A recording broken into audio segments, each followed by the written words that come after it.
नमस्कार, आप देख रहे हैं सिटी पोस्ट लाइव और मैं हूं रवि। राजनीतिक गलियारों में चर्चा है कि एनडीए ने अपनी बिसात बिछा दी है और दो बड़े नाम निशांत कुमार और दीपक प्रकाश का सदन जाना लगभग तय माना जा रहा है। निशांत कुमार, जिन्होंने हाल ही में जेडीयू का दामन थामकर मंत्री पद की शपथ ली, और उपेंद्र कुशवाहा के पुत्र दीपक प्रकाश के नाम ने यह साफ कर दिया कि एनडीए इस बार युवा चेहरों और सामाजिक समीकरणों को एक साथ साधने की कोशिश में है। लेकिन क्या यह राह इतनी आसान होगी? क्या एनडीए के भीतर सीटों के बंटवारे को लेकर सब कुछ ऑल इज वेल है और विपक्ष की इस पर क्या तैयारी है? इस पर विशेष बातचीत करेंगे अपने सहयोगी मुस्कान से। मुस्कान, निशांत कुमार का नाम विधानसभा परिषद की रेस में सबसे आगे है, क्यों? देखिए, निशांत कुमार की दावेदारी सबसे मजबूत है और इसलिए है क्योंकि उन्होंने 8 मार्च को जेडीयू की सदस्यता ली और उसके तुरंत बाद कैबिनेट में जगह दी गई। आपको पता है, अभी मंत्री पद संभाल रहे हैं।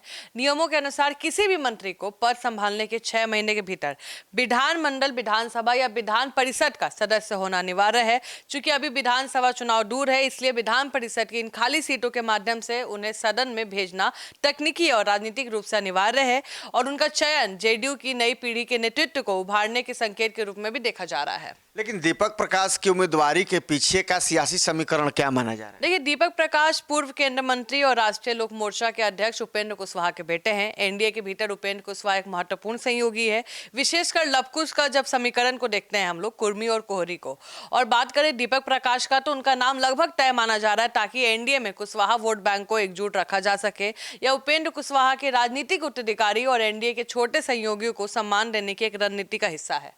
और एनडीए में सीटों का बंटवारा किस फॉर्मूले पर हो सकता है, इसको लेकर के भी तो चर्चा। देखिए, विधान परिषद में 10 सीटों के लिए संख्या बल विधायक की संख्या के लिए आधार पर एनडीए के खाते में बहुमत सीटें जाने की उम्मीद है।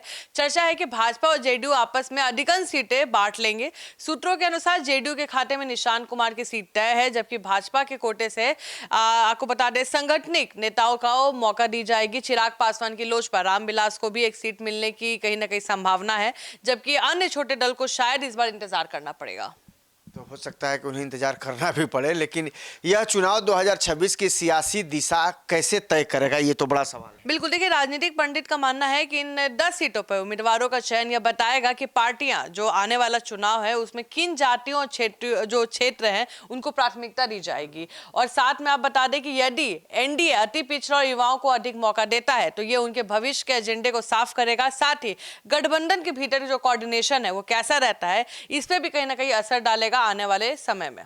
अच्छा, अगर विपक्ष की हम बात कर लें, कांग्रेस हो या आरजेडी हो, अब इसकी रणनीति क्या होगी? देखिए, आरजेडी अपने पास मौजूद जो विधायक हैं संख्या के आधार पर कम से कम 3 से 4 सीट तो जीतने की स्थिति में है और तेजस्वी एमवाई समीकरण के साथ साथ ए टू जेड को लेकर भी साथ चलने की कोशिश करेंगे। वहीं कांग्रेस भी अपनी हिस्सेदारी मांग रही है। विपक्ष का मुख्य उद्देश्य है कि ऐसे चेहरे को उतारना है जो 2026 में या कह ले कि आगे वाले आने वाले चुनाव में भी माहौल बना सके, एनडीए के खिलाफ एक मजबूत सामाजिक मोर्चा खड़ा कर सके।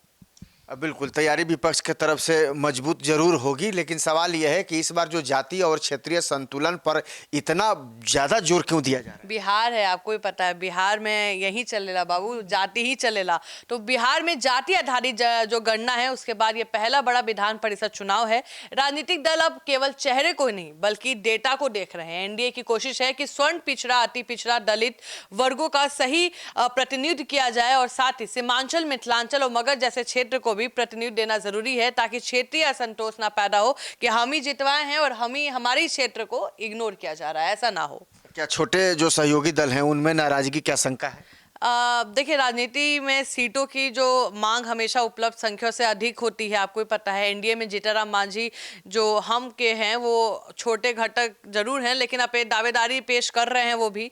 और यदि उन्हें सीट नहीं मिलती तो कहीं ना कहीं उनके अंदर, आपको ही पता है, गुस्साते हैं तो ओपनली बोल देते हैं कि हमको वादा किया था लेकिन दिया नहीं है, तो गुस्सा जाते हैं। हालांकि बीजेपी और जेडीयू का जो नेतृत्व है बड़े लक्ष्य के लिए है, आने वाले चुनाव के लिए, तो उसका हवाला देकर सहयोगी को मनाना कोशिश कर रहे होंगे मुझे लगता है। लेकिन नामों की जो अंतिम घोषणा है वो अभी कहीं ना कहीं लॉबिंग और दबाव में राजनीति मतलब कहीं ना कहीं जारी रहेगा। नाम आएंगे, नाम जाएंगे और मुझे लगता है अभी तो वेटिंग लिस्ट चल रहा है। तो बिल्कुल देखिए, ये विधान परिषद की ये 10 सीटें महज खाली पदों को भरने की प्रक्रिया नहीं है, बल्कि यह बिहार के आने वाले विधानसभा महासंग्राम की ड्रेस रिहर्सल भी है।